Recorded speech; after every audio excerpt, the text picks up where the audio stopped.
open the prayer, It opened as a Word doc. and now press your share screen. All right, Ron, I tried to send it again. Do you press your share button on your Zoom? Okay, I'll get there. Okay, And now it should, and then share it. okay, There you go. I'm gonna have to go to it. all right, cool. Okay. And Ron, did you get the PowerPoint?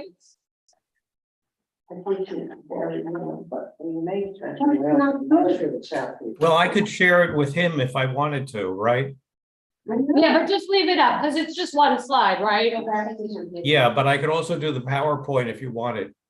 Now Ron will do the PowerPoint. Okay, No. All right, we're gonna get started. Hi, everyone. Welcome to our third week with Rabbi Kotak. This has been a fascinating journey and so timely with all that's going on to look at perspectives from various religions and how it affects the view of our opinion. We want to welcome those who are in the room, those who are on Zoom, and those who are on Facebook. We want to thank our producer, Ron Kelber, and we want to thank Larry Kotak, Rabbi Larry Kotak, who's going to begin today with the prayer that continues in our hearts. Rabbi Kotak. thank you so much, Rabbi. Friends, if you can see this on your screens, we have embraced this prayer the past couple of weeks because of the enormity of what's going on around us. And I'd ask you if you would please to just join me again in these words from Psalm 122, Shalu Shalom Yerushalayim, pray for the peace of Jerusalem. May they prosper that love you. May peace be within your region. Avinu Sheba Shemayim, stronghold and redeemer of the people Israel.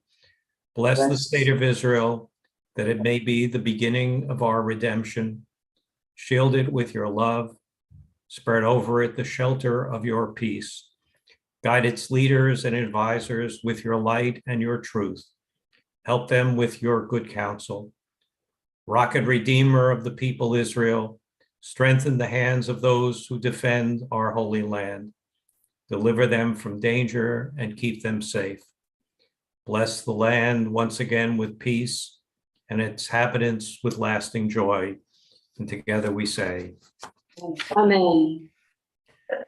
so All right, you'll unshare that, and then if you'll share the PowerPoint. I'm getting there. Okay. How do I do that? Go up to the top and there should be a red bar that says Stop share. Got it. Okay. So our conversation over the past couple of weeks has been to look at how the churches, dominantly the Catholic Church, has evolved in the 20th century. And we've looked at some of the documentation. We've also looked at some of the reactions, which we're going to continue to do. And the reason is, let's go to number 11, by the way, Ron, thank you, is that our ability to interact is from that status of being a minority culture. Minority cultures are unique in that we perceive things that other people don't, because being majority culture, they are very well attuned to the world that they know. They don't necessarily see us because we're the other. We're outside. We're a small percentage of a much larger community. So we, in our own right, have a necessity to be informed, educated, and in some cases, more aware of what others think than they themselves know. This happens a lot in our religious schools, especially as we approach the season of December, when our religious school teachers, in an attempt to educate children, start to talk to them about all kinds of perceptions about Christmas and Christianity, which usually causes a reaction in families where there are two faiths going on, saying, What are you telling my kid about this? I don't know what you're talking about. Ideas like the wreaths that people put on their houses are the crown of thorns of Jesus. And kids will go home and tell their parents and will say, well, this is what my religious school teacher taught me. So what I'm trying to bring to you is that as minority culture representatives, we need to both understand how we've been perceived as a way to be able to move forward in our own self-definition, as well as to be able to engage others around us. So what we have been looking at is the undercurrent, a 2,000-year undercurrent of the perception of Jews and Judaism within the Christian world. The evolution from the Catholic community to the Protestant community through the Reformation of the 16th century brought about continuing perceptions of Jews and Judaism, which we can now actually talk about openly with members of other communities, as long as they, in their own engagement, understand that the role of interfaith dialogue is not to convert the other, but it is merely to understand and grow in appreciation, which is what I see my role as at the seminary, where I'm a professor, and in bringing these ideas into public view and thought so that we can engage them. So if you look at this particular slide, which is up here, this is, in essence, the backdrop to the world prior to Vatican II, but continues along, as we saw last week, with other permutations of Christianity that are open and honest about the way in which they see Jews and Judaism. So here you see this historic representation of why we were placed in this role of being rejected, of being accursed, of being the outsider.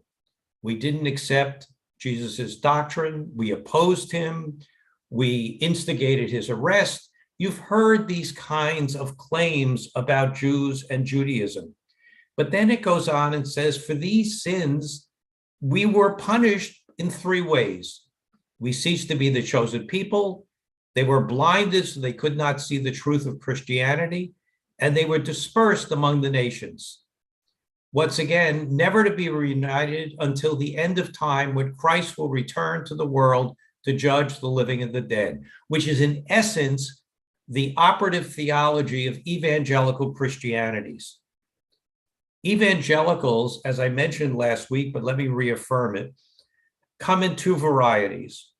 Until all the Jews are converted, Jesus isn't coming back, or until all the Jews aren't living in the land of Israel, Jesus isn't coming back. Either way, Jews and Judaism are merely a tool to Christian prophecy. We're not seen as human beings. We are merely a way that brings back their sense of salvation. And as I mentioned last week, the state of Israel, over the course of time, has embraced evangelical support because they were looking for support from wherever they came from. In essence, saying, we'll take the support and we'll deal with the theology another time. What I want you to gather here is that these perceptions of Jews and Judaism absolutely imprinted over 2,000 years. And in some cases are still within the psyches of modern human beings who were taught this. Continue on, please. At the end of time, we will be converted as a group, but until that day, we are blinded, dispersed, and persecuted. You know, we've talked in the past, come back another second, please, to where we were. I'm not quite finished with that one yet. we've talked over the course of time about the issue of galut, or in Yiddish, the golus, the exile, the idea that Jews were thrown out of the land of Israel by the Romans and dispersed around the globe. This becomes a theological peg of Christianity's perception of the punishments that God has placed upon Jews in Judaism. Even the phrase that's said at the end of the Seder, the Shana Haba b'Yerushalayim, comes out of a Jewish perception of no longer living in the land of Israel, that hopefully we would be restored back to Israel. There needs to be also added to this conversation that at the beginning of the 19th century, when Napoleon brought about the ideas of emancipation and changed the political structure of Europe from that being run by nation-state religion to being run by just governments, Napoleon offered the concept of citizenship to Jews. But the questions that had to be answered, and we've looked at this in the past, were things like, can Jews actually be citizens of another country, or are they merely resident aliens waiting to be restored to the land of Israel? And that perception is not necessarily gone away in the fact that to some people, we are outsiders, even in American culture. And I reference for you a book by Dershowitz in the early 1990s, where he spoke of the fact that Jews had started to not think of themselves as purely guests in America, but as part and parcel of the whole culture. What we have seen in the past 7-8 years is the resurgence of a violent anti-Semitism and a view that Jews, once again, are the other. Remember the chant of those in Charlottesville, Jews will not replace us. It all centers and comes back to a lot of the ideas that you see before you. As this idea continues, was a very critical claim by the Christian community, and it is in Latin, extra excelsia nulla salus. Outside the church, there is no salvation. The only salvation existed in the Christian model of how they saw faith. Therefore, Judaism was a false religion. It was outside the realm, and the only way that Jews could be saved was to accept the Jesus model and the Christian theology, which explains organizations like the American Mission to the Jews, or in England, the Society for the Distribution of the Holy Scriptures to the Jews, organizations that were founded solely to try and convert Jews to Christianity because we were in error, we were blind, we had rejected the ultimate and complete truth. And what this should bring to your mind is how incredibly revolutionary it was that Vatican II presented the document Nostra Aetate, which changed 2,000 years of church ideology about Jews and Judaism. And as I've said to you over the past couple of weeks, it does not mean that that high-level decision has filtered its way into the human beings who sit within the pews of churches. Just in the same way that our own Jews, who may or may not go to synagogue, have any real understanding of their Judaism as a primary, but secondarily about their Christian neighbors, what they think, what they believe. And next week, part of what I want you to think about is, what do you think are the distinctions between Judaism and Christianity, whatever form of Christianity you like, that causes the disconnect when we sit down and try and talk in serious terminology about what it is that we believe and where we actually share and where we don't agree. And I want you to bring that to the table for our conversation next Tuesday. It's Halloween, so you can bring candy too. Okay, the next slide. Rabbi, I'm just going to change his hair. Wait, the sound is, I'm sorry, it's echoing. I couldn't hear. Ron and I are just going to change who's sharing the slide. Ron, just make me co-host and I'll start sharing. Okay, great. I did make you a co-host. It's not letting me share. I just unshared so you can share now. It's still not letting me. Hold up. 1 second. Hold up. It's okay. There we go. Okay. All right, we're good. Thank you, Rabbi. Sorry. We're going Okay. to the next one.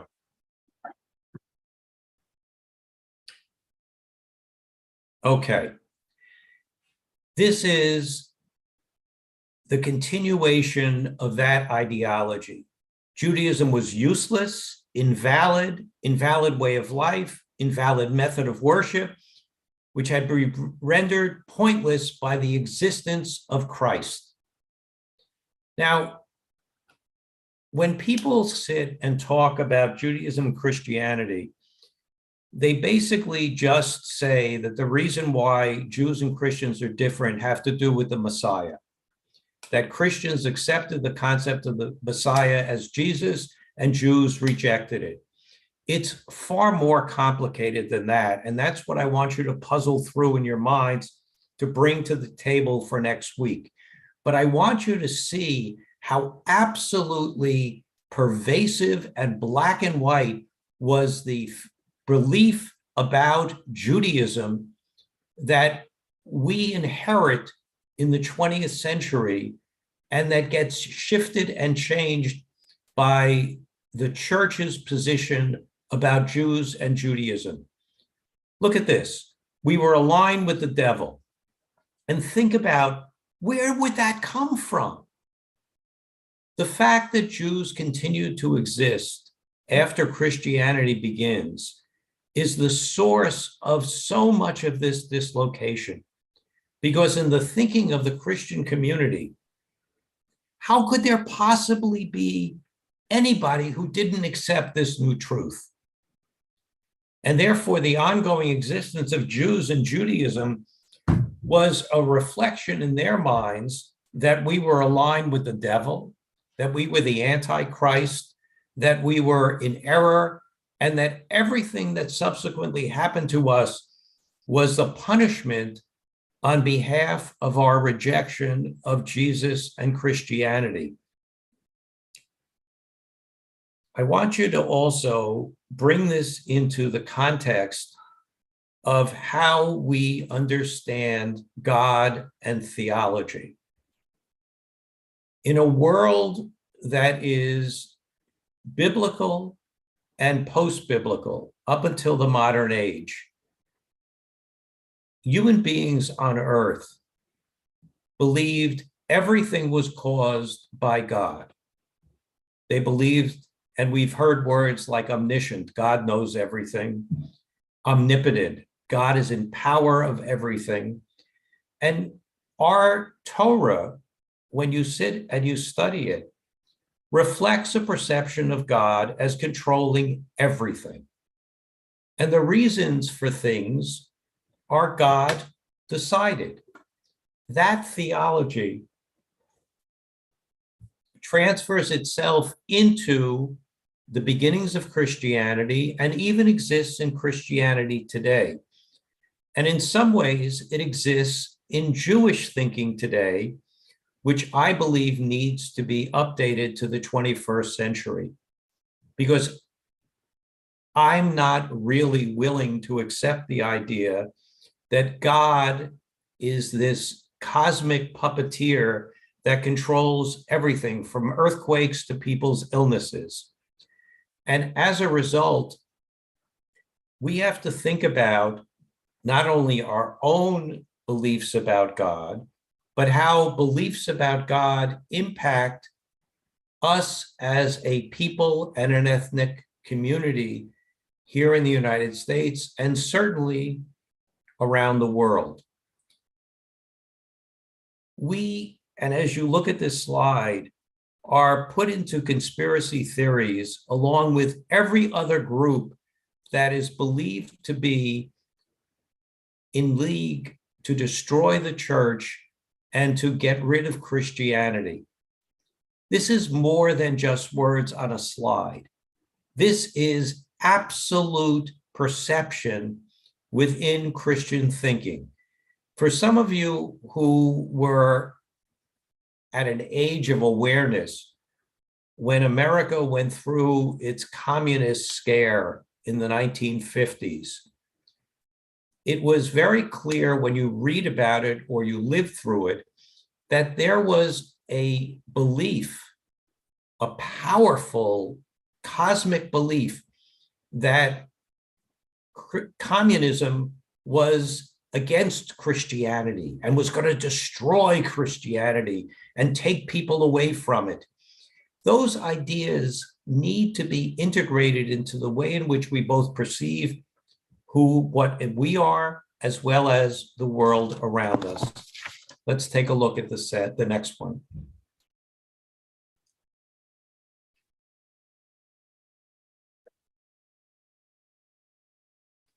So as this document was coming into conversation and awareness, we looked at some of the reactions among we'll use the term conservatives within the Catholic Church.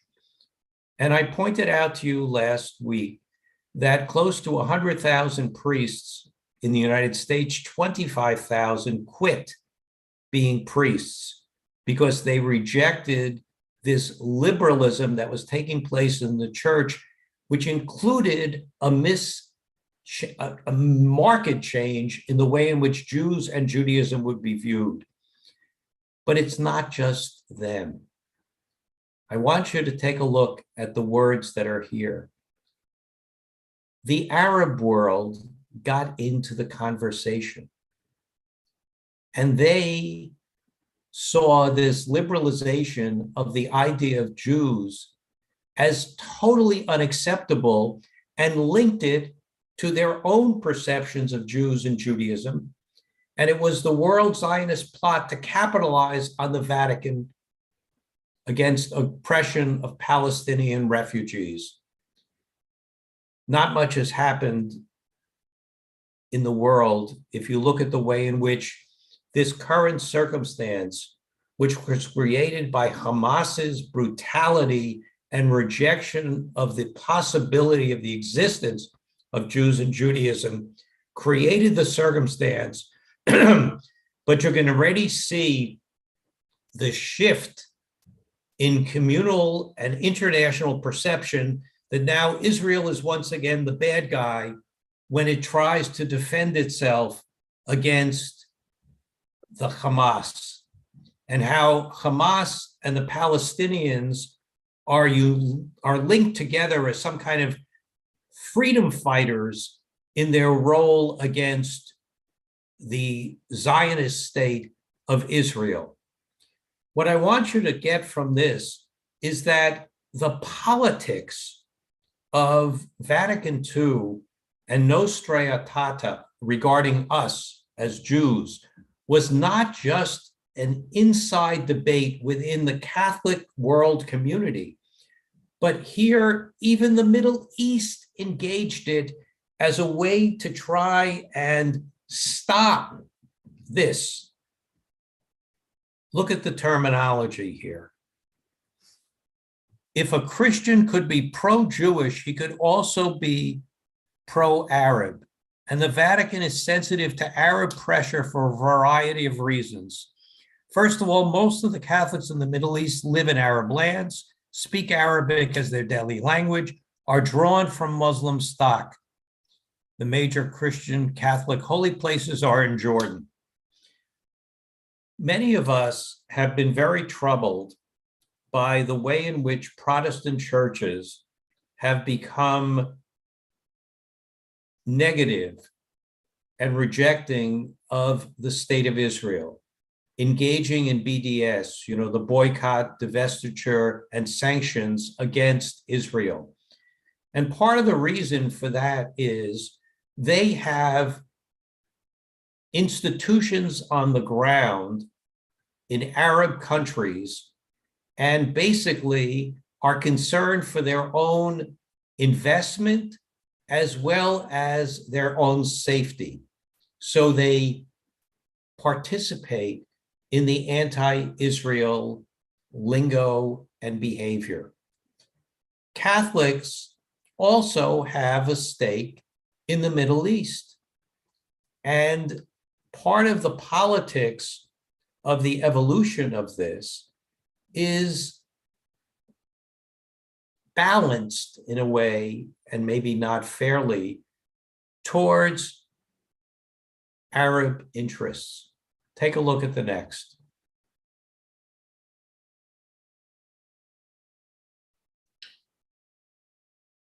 Okay, so these are some of the more modern ideas. Pope Benedict was the Pope from Poland, if you recall. Yeah. Okay.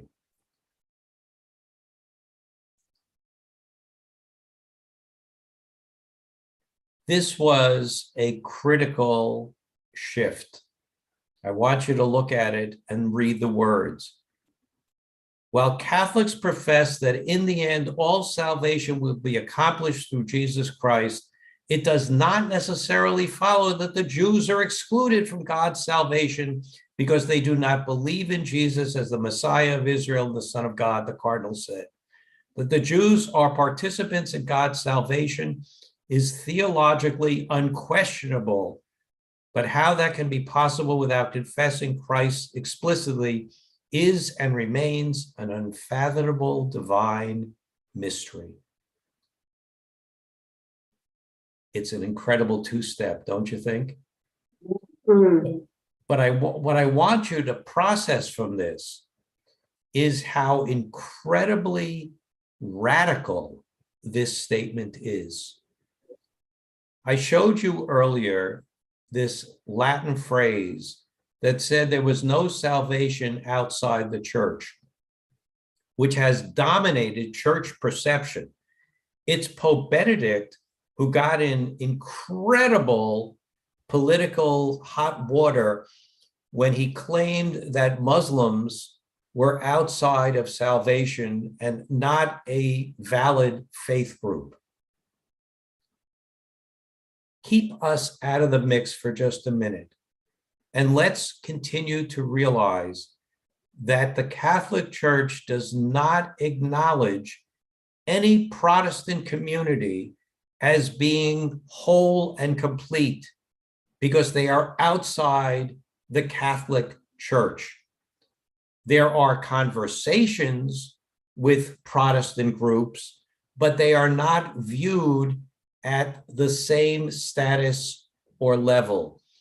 If I wanted to be a little bit black and white, I would say that they are not acceptable to the Catholic community as pathways to true salvation.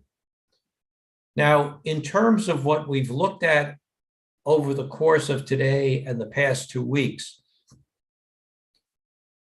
the Catholic community for 2,000 years, until Vatican II, and until this statement of Cardinal Koch, saw Jews and Judaism, as we've seen in slides today, as in error, false, and rejected. Right. What we see here is the ideology that took 2,000 plus years to occur, that all of a sudden Jews and Judaism were a complete and separate faith community, valid in its own right and not reliant upon the salvation of Jesus or the claims of Jesus that the church sees as central through its theology. Let that sink in for a moment. Because even after Nostra Aetate, which changed in many ways the role of the church towards Jews, they had not yet acknowledged that Jews and Judaism were not in necessity needed the salvation of the church to exist. It's kind of remarkable when you think about it, because the Catholic community still, in its own perception, does not see any Protestant as being complete and whole. The only faith community that has now been exempted, at least on the level of Vatican thinking, from that necessity are Jews and Judaism. It would be fascinating if you could interview members of St. Joan of Arc, where thankfully Beth El has such a warm and engaging relationship, even to the point where there's this wonderful woman who would come to Torah study from St. Joan of Arc and participate with a full and open heart and be accepted and welcomed into the community. If you were to interview those folks about this particular issue, what their answer would be, it would be incredibly fascinating. I'm not suggesting that you do it, but it's an issue that needs to be understood, certainly by us. And as I told you in our first conversation at the beginning of October, when I would encounter in my career people who represented churches that I was unfamiliar with, the first question I would ask their representatives, their ministers or pastors or whatever they call them, I would ask them what their official position was about Jews and Judaism. And I told you that I encountered this pastor named Ron Julian, who represented a group called the Alliance Church. And I'm just going to repeat myself. And I remember saying to him, I'm glad to meet you. Good morning. Tell me what your church's position on Jews and Judaism. They are in need of the salvation of Jesus. And I said, you know, sir, you might be a lovely guy. You and I have nothing to talk about. I have no interest in carrying forward this conversation until you or any other group acknowledges my total existence independent of your claims. We have nothing to discuss. Why was there founded an American Board of Mission to the Jews? Because their goal was to convert Jews to Christianity, because we were in error and were damned by our own existence. Why in the 1970s did a guy named Moshe Rosen create a group called Jews for Jesus? Because it was just a more kind of modern way of trying to claim the lack of validity of Jews and Judaism and the need to be saved by Jesus. Did he answer you? I'm sorry? Did he answer you when you said that? Ron Julian basically and I parted ways in that conversation because he could not, in his own faith view, he was going to go be a missionary in Africa. And in the course of my career, I have met other people who were missionaries. And I, either being argumentative or perhaps a little bit too aggressive, would say to them, how can you go and do this to people who have established cultures and beliefs? I met a Monsignor who was a missionary in Southeast Asia. And I remember saying to him, what right do you have to go into those countries that have historic culture and beliefs about themselves, they're damned if they don't accept Christ. But it's in their view, it's the opposite, like they can't even fathom or resonate with what you're saying, because in their view, it's like saving someone from a sinking ship in their mind, like it's not, I mean, I lived in the South, so.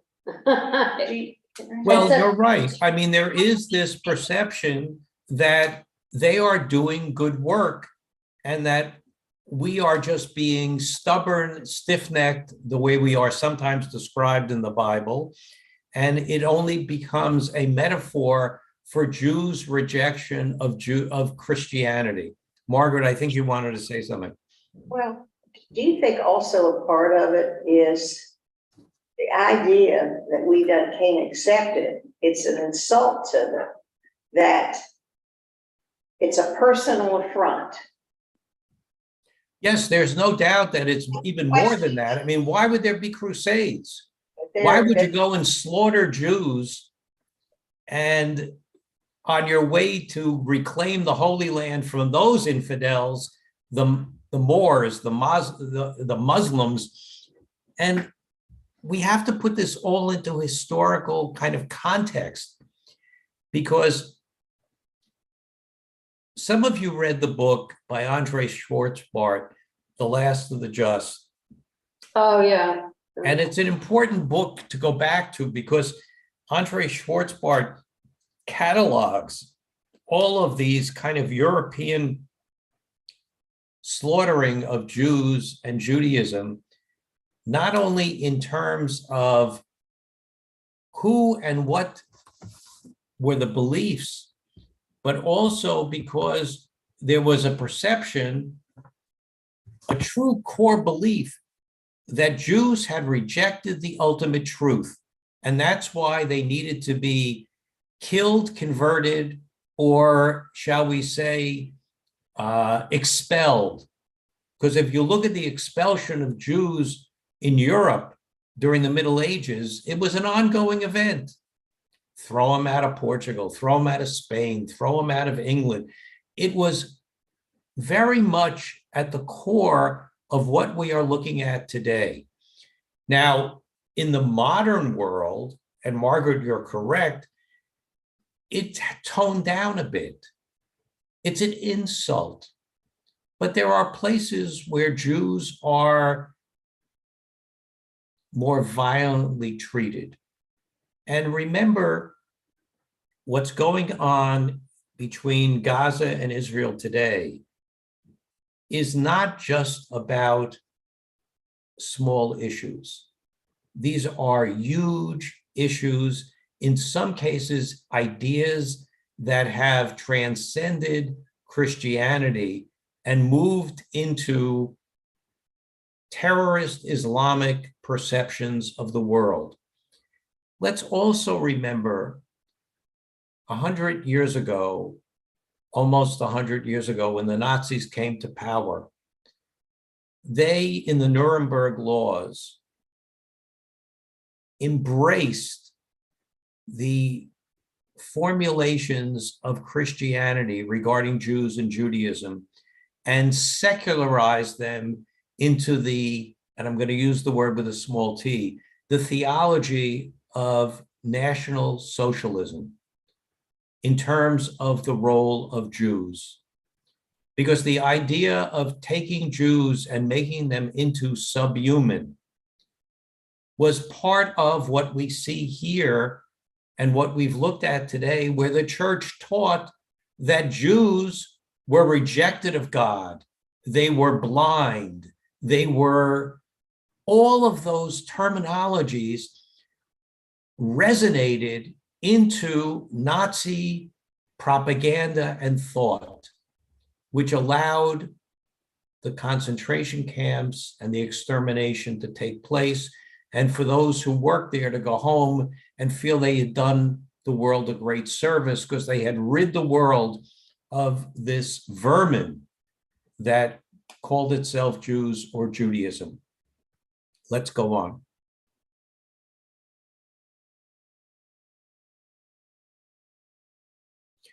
Okay, what you see here is one of the things that I do with my students at the seminary.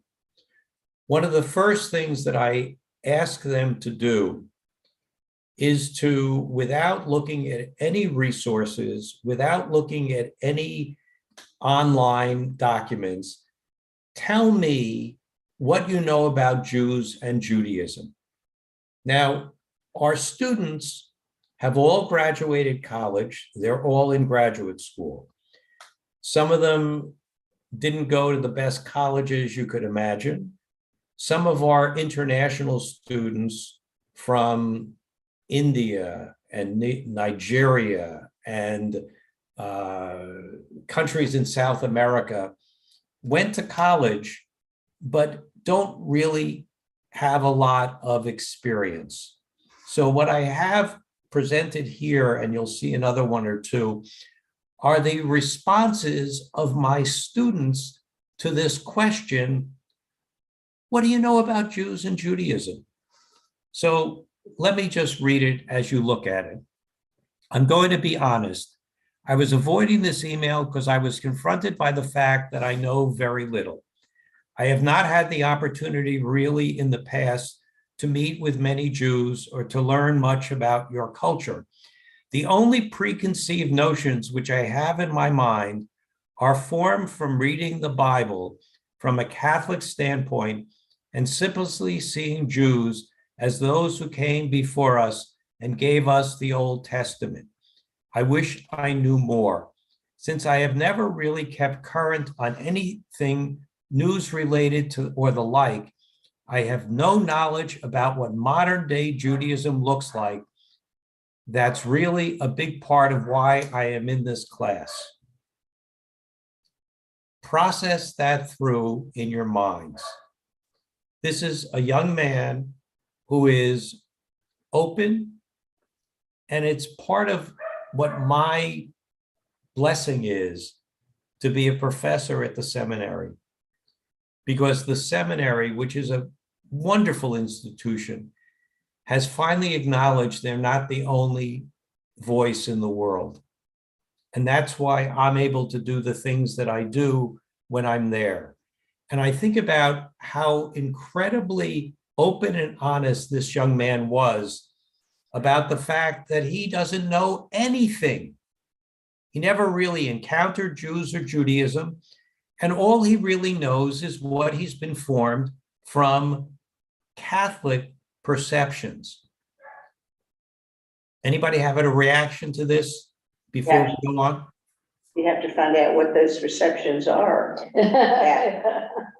Well, you're right, and that's what I do in class. All right, let's take a look at the next one. I would like to start saying that I know very little about Jews and Judaism. Judaism was the first known monotheistic religion. Christianity has its origins in Judaism and shares some common topics. Jesus was a practicing Jew. The Jewish people do not recognize Jesus as the promised Messiah and still await the coming of the Messiah promised by God. Judaism, as I mentioned before, is a monotheistic religion based on God's revelation to several men and women and their relationship with God throughout their history. I'm looking forward to learning more about the Jewish people. Now, again, these individuals are not hostile, but it shows you the way in which things take place on high levels and don't necessarily translate into the people in the pew. And I must say, in some ways, that happens in the synagogue also. We have national and international organizations in the liberal reform movement who makes pronouncements about things. The rabbis make pronouncements about things. How often do our congregants know what's at thought or what has been decided? Just like Nostra Aetate to us Come on back. Sorry. Just like Nostra Aetate was so powerful in the institutional Christian and Jewish worlds. But here we are, 60 something, almost 70 years later, and this guy who's studying to be a priest basically knows nothing about Jews and Judaism.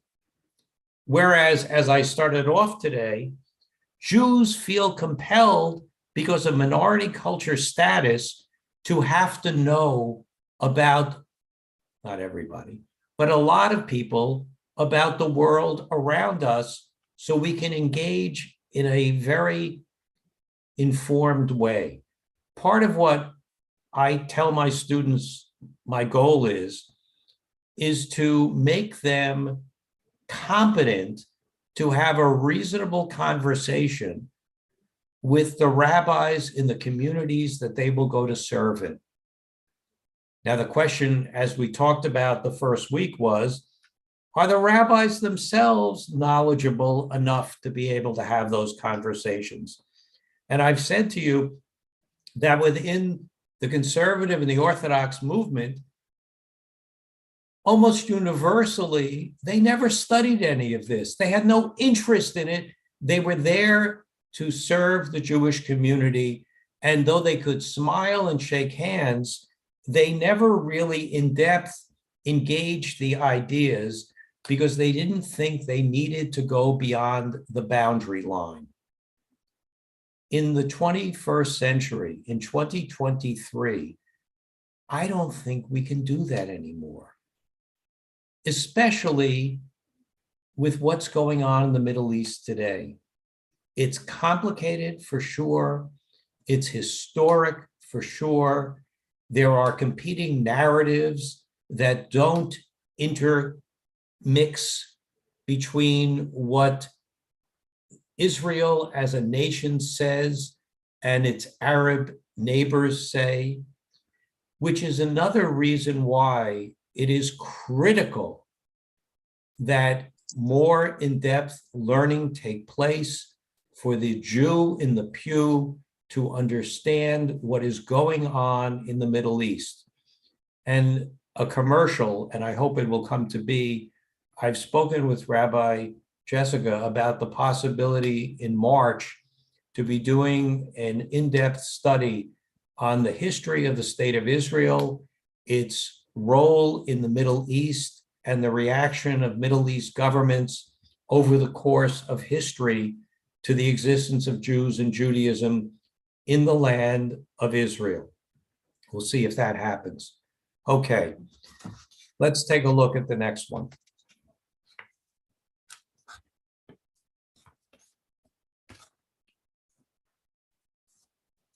Okay, dear Rabbi, thank you for class today. Below is the off the top of the head summary of what I understand of Judaism. Judaism is one of the three Abrahamic religions. Let me just stop for a second. Isn't it interesting that this Abrahamic religion model has become more in the minds of people? Are we one of the three, or aren't we the kind of foundation of all of that? Think about that for a minute. The Jewish world belief is built upon belief in one Lord alone, to whom love is due. And that's Deuteronomy chapter 6 that he references, where we find the Shema, Deuteronomy 6, verse 4. Its forefathers in faith included Abraham, Isaac, Jacob, Moses, Joshua, and David, among others. From what I understand, the Lord, and notice the terminology, Lord, okay? The Lord has chosen a people, Israel, showing particular concern for them after a primordial fall, separation of humanity for the Lord by sin. What's that in reference to? What is he framed by? Original sin. Sodom and Gomorrah or something like that, or. Nope, it's Adam and Eve and the expulsion from the garden. And what you see in this gentleman's referencing is how powerful the concept of original sin is in the theological framework of the Christian mind over the course of time. And one of the intriguing pieces for us to kind of think about is the story of Adam and Eve is inherent to the development of the Christian theology concerning Jesus. Yes. Because they see this story as the ultimate fall from grace, that as a result, every subsequent human being is imprinted with the sin of Adam and Eve, which is totally foreign to a Jewish mindset. It sets up the logic that Jesus's death somehow is a sacrificial expiation of that sin, and that it is through Jesus's sacrifice, his crucifixion and death and resurrection, that people are saved from this blemish that was created by Adam and Eve because they ate of the apple. Now, let's just reinforce the way in which Jews and Judaism saw that exact same event. First of all, it needs to be said that what was the apple? It wasn't just of good and evil, it was of the knowledge of good and evil, which in essence means that those precursor human beings had no consciousness of the distinction between good and evil. Well, let me tell you, I don't want to live in that garden.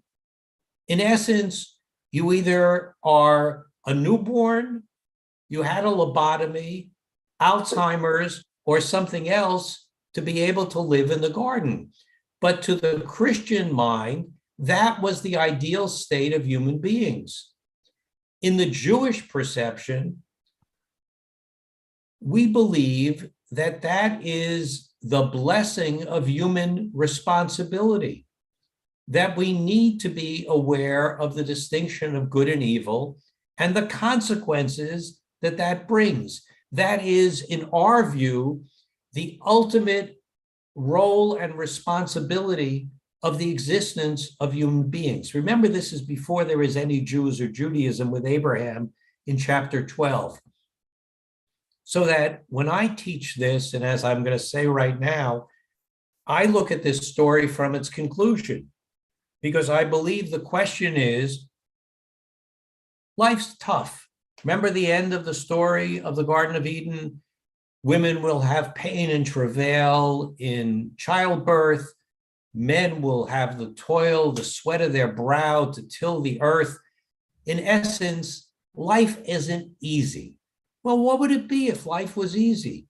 Well, you'd have to go back into the garden and give up what makes you uniquely human, which is the knowledge of good and evil and its impact upon how you live your life. That doesn't sound so appealing to me. But remember the Milton books, Paradise Lost.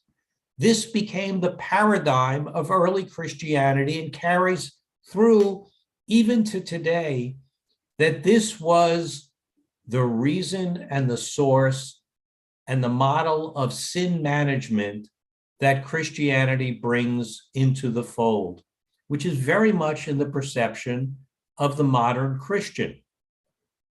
So this false separation humanity from the Lord by sin, disobedience, and then it goes on and says, historically, he established covenants with them and provided various laws and customs to guide them in loving him. The purpose of this earthly life as such is to remember, recognize, give thanks, and act according to these covenants and the favor Lord has shown through the ages until the present day. That's pretty nice. Okay. Any reactions to this? I've left you speechless. All right.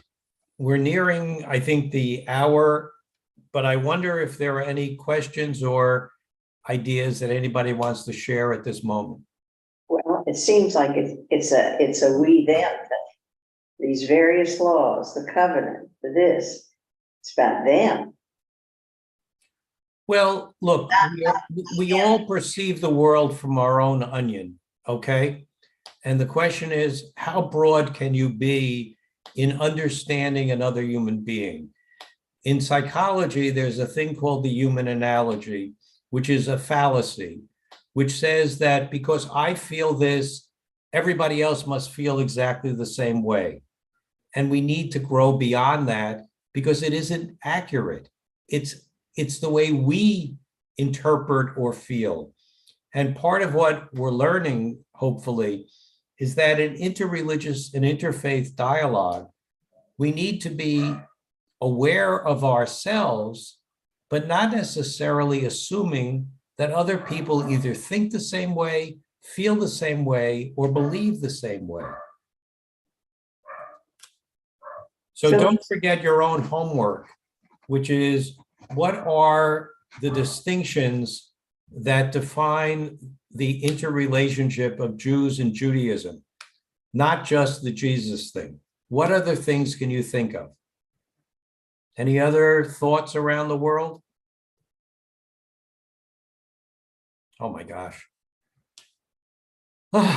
Take a deep breath. Say the Shema. All right, kids. I'll see you next Tuesday. Bring candy, please. Thank you, Rabbi. Thank you so much. Take Bye care. now.